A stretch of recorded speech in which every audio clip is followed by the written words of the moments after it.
First, let's look at the genesis of this. This all started off because the Indian Twitter commentariat decided to start comparing, the Prime Minister's visit to the Lakshadweep as some kind of a counter to Maldives, which it absolutely was not.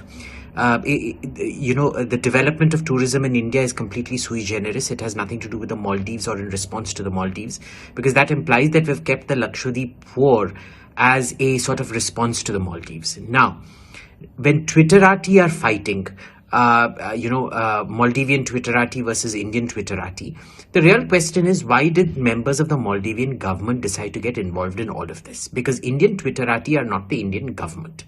Government involvement is a completely different ballgame, and this is the first big question: why did they get involved? The third issue is, the appalling lack of knowledge that seems to be displayed by the Maldivian tourism industry.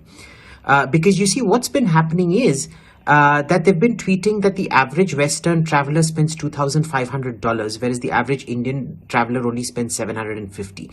That is true, but that entire $750 goes into the Maldivian economy, because the price bracket at which Indian travelers go to the Maldives is entirely localized.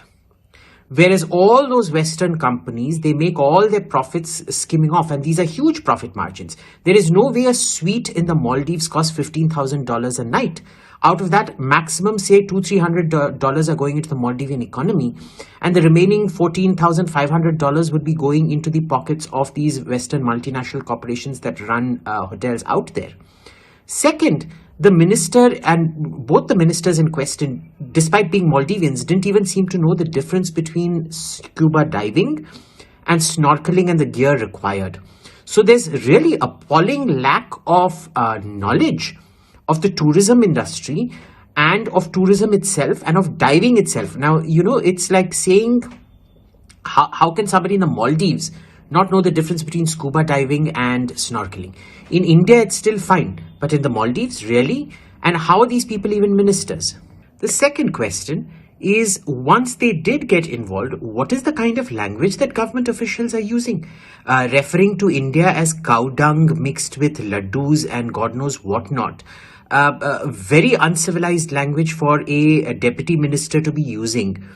And the problem is that even though this deputy minister in question has deleted her tweets, no action has been taken against her. And just 1 hour back, she was tweeting some rabid anti-Indian Pakistani who's abusing India all the other time in his timeline.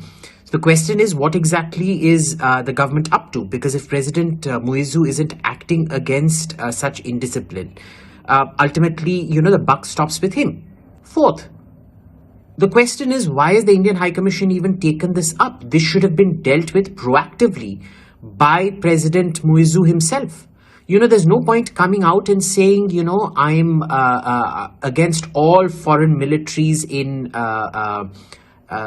Maldives, and we won't allow the Indians, but we won't allow the Chinese or the Pakistanis or everyone else either, when your ministers are actively targeting India